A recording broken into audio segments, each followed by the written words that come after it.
का स्वागत है। मैं हूं आपके साथ अदिति। ड्रग केस में आखिरकार आर्यन खान को जेल की हवा खानी पड़ ही गई। आर्यन मुंबई की आर्थर रोड जेल में बंद है। शनिवार और रविवार होने की वजह से उन्हें जेल में ही रातें काटनी पड़ी हैं। अब इस मामले में सोमवार को एक बार फिर से आर्यन के बेल के लिए कोर्ट का दरवाजा वकील खटखटाएंगे। इधर इस केस में एनसीबी फुल एक्शन में नजर आ रही है। केस से जुड़ी हर कड़ी को जोड़ने की कोशिश की जा रही है। मामले में शनिवार को आर्यन खान के ड्राइवर से भी पूछताछ की गई।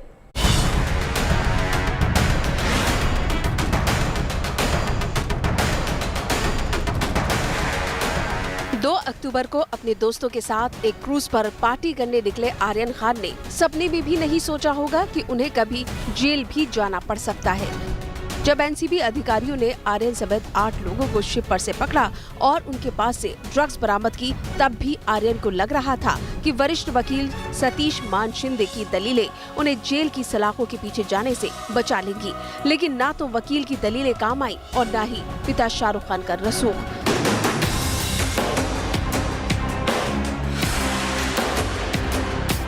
शुक्रवार को कल घंटों की बहस के बाद मेट्रोपॉलिटन कोर्ट ने आर्यन की जमानत अर्जी खारिज कर दी। इसके बाद आर्यन को जेल जाना पड़ा। अब आर्यन को कम से कम सोमवार तक मुंबई के आर्थर रोड जेल में रहना होगा। आर्यन खान को इस वक्त आर्थर रोड जेल की स्पेशल सेल में रखा गया है, जहां कोविड प्रोटोकॉल के तहत वो क्वारंटीन है। जेल भेजने से पहले आर्यन का कोविड टेस्ट करवाया गया था, जिसमें उनकी रिपोर्ट नेगेटिव आई थी। इसके बाद उन्हें नियमों के मुताबिक 5 दिनों के लिए क्वारंटीन किया गया है। जब क्वारंटीन का वक्त पूरा हो जाएगा तो आर्यन को कैदियों की जेल में शिफ्ट किया जाएगा। शनिवार और रविवार होने की वजह से आर्यन की जमानत पर सुनवाई नहीं हो सकी और उनको 2 दिन जेल में ही रहना पड़ा। सूत्रों के मुताबिक सोमवार को जमानत के लिए आर्यन की तरफ से सत्र न्यायालय में आवेदन करने की तैयारी है। इस बीच आर्यन खान पर एनसीबी का शिकंजा कसता जा रहा है। एनसीबी का दावा है कि अरबाज ने आर्यन के साथ ड्रग्स लेने की बात कबूल कर ली है। पंचनामा रिपोर्ट में कहा गया है कि अरबाज मर्चेंट के जूते से चरस बरामद हुए। पंचनामा के मुताबिक एनसीबी ने आर्यन से पूछा कि क्या वो चरस का सेवन करता है, तो आर्यन ने चरस लेने की बात स्वीकार की। एनसीबी ने फिर सवाल किया कि क्या क्रूज में चरस लेकर जा रहे थे, तो आर्यन ने कहा कि हाँ, क्रूज में स्मोकिंग की तैयारी थी। एनसीबी ने अरबाज से पूछा क्या आर्यन चरस लेता है, आर्यन ने हाँ में जवाब दिया। एनसीबी ने पूछा क्या तुम्हारे पास ड्रग्स है, तो अरबाज ने बताया कि उसने जूतों में ड्रग्स छिपा रखी है। अरबाज ने अपने जूते से एक पाउच निकाला जिसमें 6 ग्राम चरस थी। अब इस मामले में एनसीबी ने शाहरुख खान के ड्राइवर को भी समन भेजा है। एनसीबी के मुताबिक यही ड्राइवर आर्यन को क्रूज तक लेकर गया था। जांच एजेंसी को शक है कि क्रूज पर पार्टी में शामिल होने के लिए जाते समय आर्यन ने कार में ही ड्रग्स का सेवन किया था। बेटे के जेल जाने के बाद शाहरुख की मुसीबतें भी कम नहीं हो रही है। एक बड़ी कंपनी ने शाहरुख के साथ कंपनी के विज्ञापन को जारी करने से रोक दिया है। इससे शाहरुख को आर्थिक नुकसान उठाना पड़ेगा। ड्रग्स केस में आर्यन का नाम आने के बाद शाहरुख की ब्रांड वैल्यू पर भी असर पड़ा है और अगर ये मामला लंबा खिंचा तो आर्यन के साथ साथ शाहरुख की मुश्किलें भी बढ़ सकती है। मुंबई से सौरभ बख्तानिया के साथ Arvind Ojha, good news today. Drugs case में फंसने का खामियाजा आर्यन को जेल जाकर तो चुकाना ही पड़ रहा है, उसके साथ साथ उनके पिता शाहरुख खान की मुश्किलें भी बढ़ गई हैं। देश के बड़े फिल्म स्टार होने के बावजूद ड्रग्स मामले में उनके बेटे का नाम आने के बाद उनकी इमेज को बहुत चोट पहुंची है। शनिवार को एक बड़ी कंपनी ने तो शाहरुख के साथ अपनी कंपनी के विज्ञापनों को रोकने की भी बात कह दी।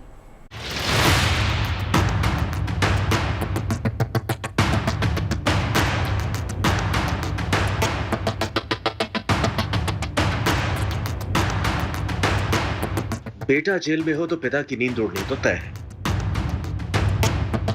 शाहरुख खान के पूरे परिवार पर आर्यन की गिरफ्तारी आफत की तरह टूटी है। कानून की चौखट पर रसूख भी पानी मांग रहा है। बड़े वकील भी आर्यन को अब तक जेल से निकाल नहीं पाए। केस ऐसा है जिसमें लोगों की सहानुभूति शून्य है। बॉलीवुड के कुछ बड़े सितारे हमदर्दी जरूर दिखा रहे हैं, साथ खड़े होने की बातें कर रहे हैं, पर जनता की नजर में ये बातें खोखली। सच सिर्फ एक है और वो ये कि आर्यन खान ड्रग्स केस में गिरफ्तार हुआ। और यही सच आर्यन के पिता शाहरुख खान की ब्रांड वैल्यू पर भी असर कर रही है। सोशल मीडिया पर शाहरुख ट्रोल हो रहे हैं। ट्रोलिंग का दायरा लगातार बड़ा होता जा रहा है। असर उन ब्रांड्स पर पड़ रहा है जिनका विज्ञापन शाहरुख खान करते आए हैं। शाहरुख इन दिनों एक लर्निंग ऐप के विज्ञापन में भी नजर आते हैं। ये ऐप बच्चों की ऑनलाइन पढ़ाई से जुड़ा है। आर्यन के ड्रग्स कनेक्शन में फंसने के बाद सोशल मीडिया पर यह कंपनी निशाने पर आ गई। लोग सवाल पूछ रहे हैं कि शाहरुख को ब्रांड एम्बेसडर बनाकर बच्चों के माता पिता को क्या संदेश देना चाहते हैं। लोग पूछ रहे हैं कि जब शाहरुख का खुद का बेटा ड्रग्स केस में गिरफ्तार हो गया तो फिर वो दूसरों के बच्चों को क्या प्रेरणा दे सकते हैं। लोगों के गुस्से का असर ब्रांड पर ना पड़े, इसके लिए एक बड़े ब्रांड ने सख्त कदम उठाया है। बॉलीवुड के किंग खान द्वारा किए गए कंपनी के सभी विज्ञापनों पर फिलहाल रोक लगा दी है। कहा जा रहा है कि अलग अलग चैनलों पर पहले से बुक किए गए शाहरुख के इन विज्ञापनों को रिलीज नहीं किया जा रहा है। मार्केट रिसर्च से जुड़े लोग बताते हैं कि शाहरुख की जितनी भी स्पॉन्सरशिप डील्स हैं, उनमें यह कंपनी सबसे बड़ी ब्रांड है। इस ब्रांड का विज्ञापन करने के लिए शाहरुख खान को सालाना करोड़ों रुपए मिलते हैं। 2017 से वो इस कंपनी के ब्रांड एम्बेसडर।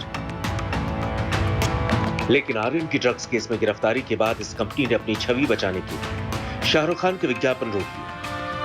हालांकि इससे कंपनी को पैसों का नुकसान जरूर होगा, लेकिन कम से कम स्टैंड लेकर उस ब्रांड ने यह संदेश देने की कोशिश की कि वो अपनी छवि से समझौता नहीं कर सकता। जो लोग एडवर्टाइजिंग मार्केट को करीब से समझते आए, उनका मानना है कि आर्यन खान की गिरफ्तारी का बड़ा नुकसान ब्रांड शाहरुख को हुआ है। अब तक 20% की कमी आ चुकी है, पर अगर आर्यन का मामला लंबा खींचा तो ये और नीचे जा सकता है। नॉर्मली जो सेलिब्रिटी कोई भी विवाद में पड़ता है, अगर विवाद उनके ऊपर है तो यूजुअली 20% का इम्पैक्ट तुरंत दिख जाता है।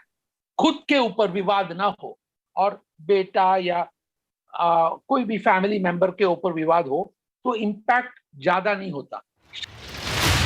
मल्टीनेशनल फाइनेंशियल कंसल्टेंसी फर्म डफ एंड फेल्प्स की रिपोर्ट के अनुसार पिछले साल यानी 2020 में शाहरुख की ब्रांड वैल्यू करीब 380 करोड़ रुपए।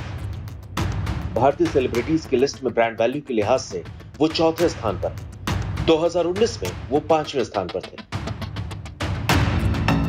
शाहरुख के पास करीब 40 कंपनियों के विज्ञापन, जिनसे उनकी हर साल करोड़ों रुपए की कमाई होती। इतना ही नहीं, दुनिया की कमाई के मामले में टॉप 10 एक्टर्स की फोर्ब्स की लिस्ट में भी शाहरुख शामिल है। फोर्ब्स की लिस्ट के मुताबिक जेरी सैनफील्ड और टाइलर पेरी के बाद वो दुनिया के तीसरे सबसे अमीर एक्टर हैं। शाहरुख की नेटवर्थ 5,116 करोड़ रुपए मानी गई। शाहरुख की कमाई फिल्मों, ब्रांड एंडोर्समेंट, प्रोडक्शन और आईपीएल टीम जैसे बिजनेस से होती है। अगर भारतीयों के ब्रांड वैल्यू की बात करें तो भारतीय क्रिकेट टीम के कप्तान विराट कोहली शीर्ष पर है, जबकि दूसरे नंबर पर फिल्म स्टार अक्षय कुमार और तीसरे नंबर पर फिल्म स्टार रणवीर सिंह। चौथे नंबर पर शाहरुख खान, 8वें नंबर पर सलमान खान और 9वें नंबर पर अमिताभ बच्चन। स्टार्स के एंडोर्समेंट की वजह से विज्ञापन ज्यादा दिखता है। विज्ञापन का स्टिकीनेस जो है वो ज्यादा हो जाता है।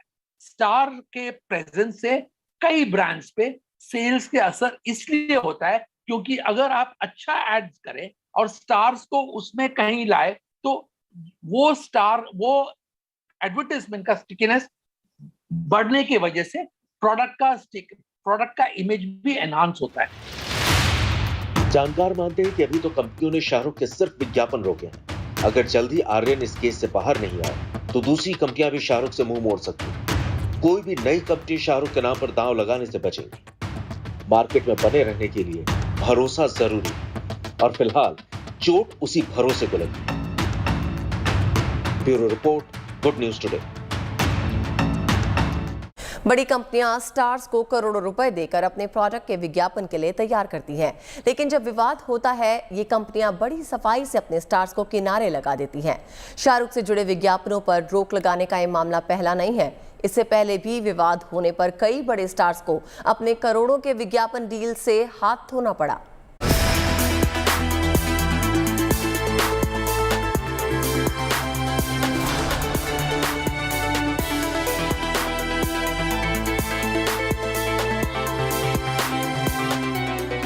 आजकल की युवा पीढ़ी सेलिब्रिटीज को अपना आदर्श मानती है, जबकि बड़ी कंपनियां युवाओं को अपना बड़ा बाजार। ऐसे में इस बड़े बाजार पर कब्जे के लिए कंपनियां बड़ी बड़ी सेलिब्रिटीज से अपने उत्पादों का विज्ञापन कराती हैं। ये सेलिब्रिटीज अपने फिल्मों या खेल से तो कमाई करते ही हैं, इसके अलावा विज्ञापनों से भी काफी रुपए कमाते हैं।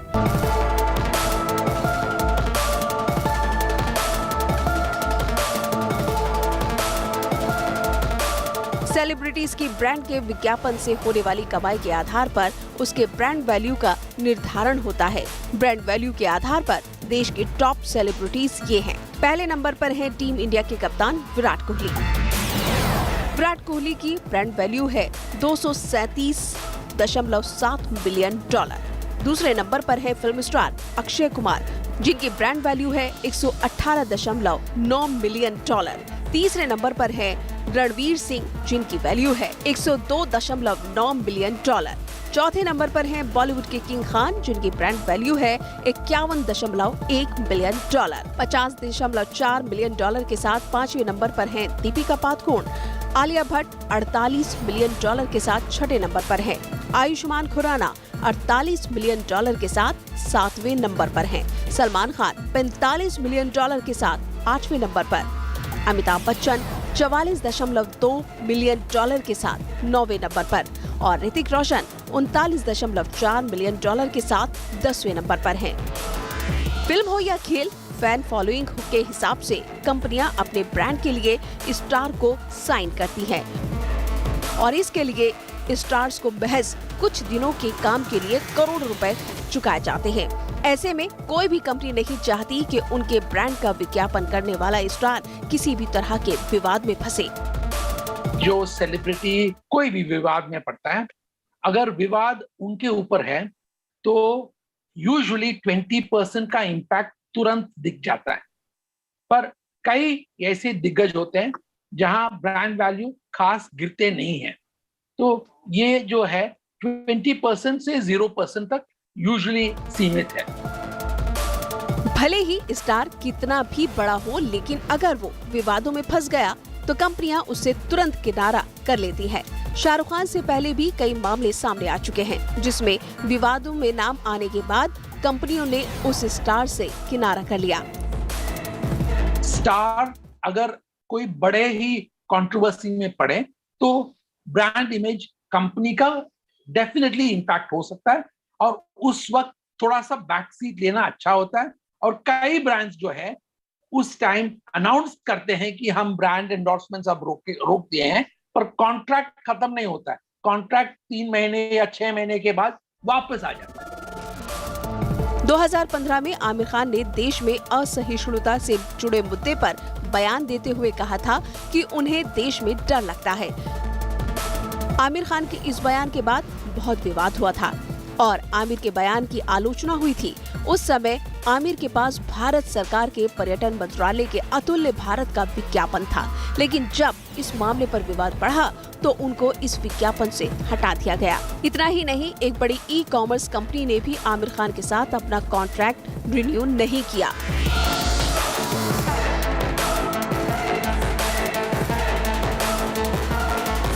उसी तरह से नागरिकता संशोधन कानून के खिलाफ हो रहे विरोध प्रदर्शन में जब दीपिका पादुकोण जेएनयू गई थी तो उनके खिलाफ मोर्चा खोल दिया गया। विवाद बढ़ने पर उन्हें भी कुछ विज्ञापनों से बाहर का रास्ता दिखा दिया गया।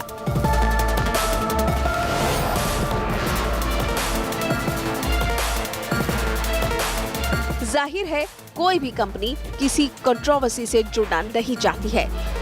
कॉन्ट्रैक्ट में ऐसे कई क्लॉज होते हैं जिसके मुताबिक सेलिब्रिटी को बीच में ही ब्रांड से हटा दिया जाता है या फिर कॉन्ट्रैक्ट रिन्यू नहीं किया जाता है। स्टार्स के एंडोर्समेंट की वजह से विज्ञापन ज्यादा दिखता है, विज्ञापन का स्टिकीनेस जो है वो ज्यादा हो जाता है। स्टार के प्रेजेंस से कई ब्रांड्स पे सेल्स के असर इसलिए होता है क्योंकि अगर आप अच्छा एड्स करें और स्टार्स को उसमें कहीं लाए तो वो एडवर्टाइजमेंट का स्टिकीनेस बढ़ने की वजह से प्रोडक्ट का इमेज भी एनहांस होता है।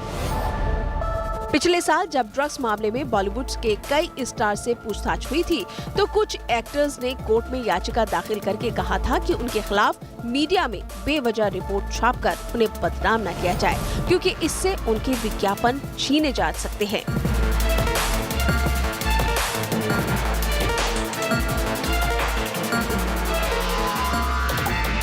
इसी मामले में जब एक संस्था ने रिसर्च की, तो उस रिसर्च में हिस्सा लेने वाले अधिकतर लोगों ने ड्रग्स मामले के साथ नाम जोड़ने वाले किसी भी सेलिब्रिटी के विज्ञापन से दूरी बनाने की बात कही थी।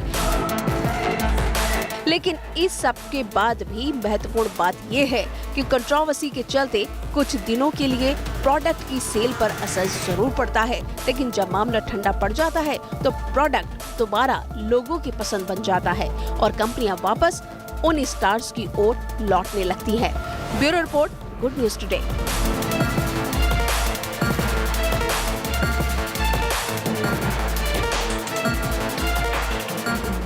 मुंबई ड्रग केस में एनसीबी लगातार छापा मार रही है। फिल्म प्रोड्यूसर इम्तियाज खत्री को दूसरी बार समन भेजा गया है। इम्तियाज खत्री से 12 अक्टूबर को फिर से पूछताछ होगी। इम्तियाज का नाम इससे पहले सुशांत सिंह के केस में भी सामने आया था।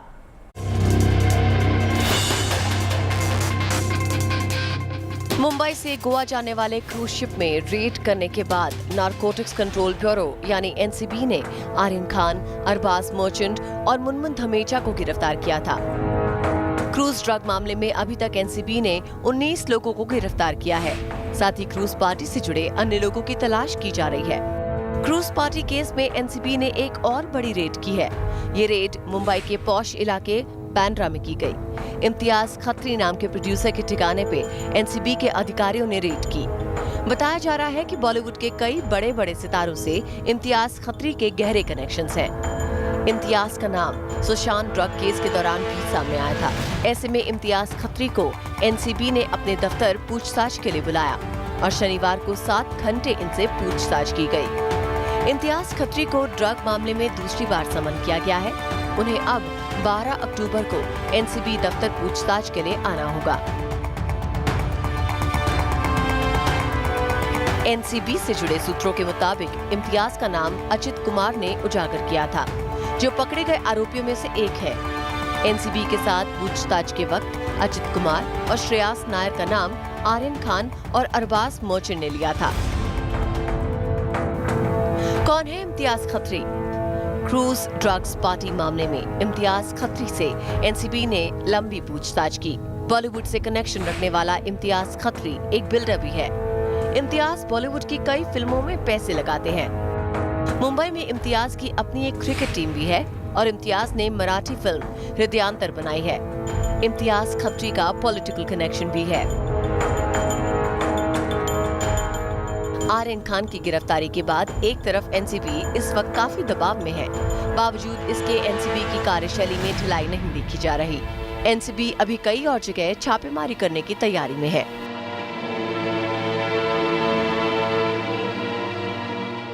तो इसी के साथ इस बुलेटिन में बस इतना ही। आपसे फिर से मुलाकात होगी। आप देखते रहिए गुड न्यूज टुडे।